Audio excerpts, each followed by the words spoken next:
menarik selimut, membuka kedua kaki wanita, kemudian mengangkat baju, menampakkan perut kecil yang datar. Dengan 3 jari, mengetuk ringan 2 kali, akhirnya menemukan posisi kandung kemih. Menekan dengan lembut dan kuat. Meskipun tubuhnya lumpuh, tapi di hadapan seorang perawat pria, Annie masih merasa terhina. Hari pertama perawat tua pergi. Dia terlambat karena tidur. Annie berkeringat dingin. Kata-kata marah terutama tajam. Jack sibuk dengan cepat, akhirnya menyiapkan sarapan. Sebelum memberi makan, dia mengatakan bahwa dia lupa menaruh gula. Dia langsung berlari ke dapur, mengambil alkohol dan menuangkannya ke mulutnya. Gula ada di sini. Setelah mabuk alkohol, dia mulai tenang. Dengan hati-hati, dia menyikat gigi Annie. Benar-benar fokus, karena takut membuat kesalahan sedikit pun. Melihat pria di hadapannya, Annie merasa agak puas. Karena sebelumnya, kecuali perawat yang sudah tua, tidak ada yang bisa merawatnya selama lebih dari 3 hari. Angin sepoi-sepoi menerpa wajahnya. Annie merasakan kelegaan yang sudah lama tidak dirasakan. Tetapi saat tiba saatnya untuk buang air kecil, situasi kembali canggung. Annie berbohong bahwa dia harus menelepon, meminta Jack untuk keluar dan menutup pintu. Tetapi di telepon, terus bergema. Nomor yang Anda tuju tidak aktif.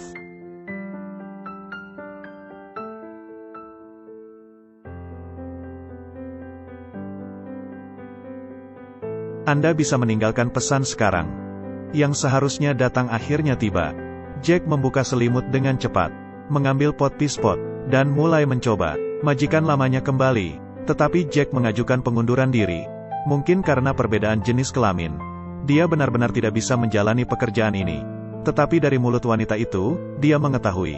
Annie mengalami kecelakaan yang menyebabkan lumpuh. Saat akan bertemu tunangannya.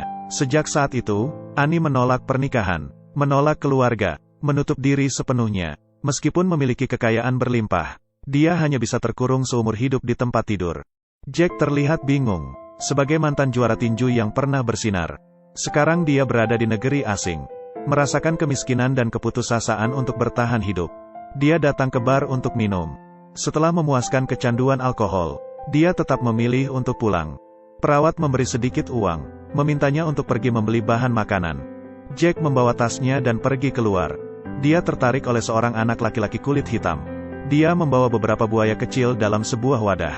Dia tertarik untuk mengamati. Meskipun memegang perempuan, tetapi pisau di tangan anak itu tepat menekan leher Jack. Dalam situasi seperti sekarang, dia hanya bisa melepaskan tangan untuk menyelamatkan hidupnya. Dompetnya dicuri. Jack hanya bisa mengeluarkan uang sendiri, membeli beberapa bahan makanan yang murah. Ketika daging ikan sudah dihidangkan, Annie sangat marah. Bagi seseorang yang lumpuh, sebatang duri ikan kecil cukup untuk mengambil nyawanya. Satu-satunya nikmat yang tersisa bagiku adalah makan.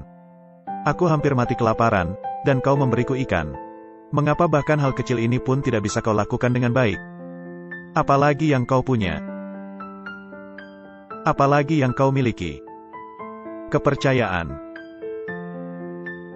Dengan bibir bergerak sedikit, akhirnya, Annie memilih untuk menerima.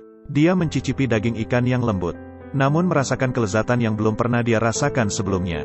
Perlahan-lahan, Annie mulai membuka mulut dengan sukacita. Semakin tidak sabar. Maaf, hanya ini yang tersisa, kata Annie.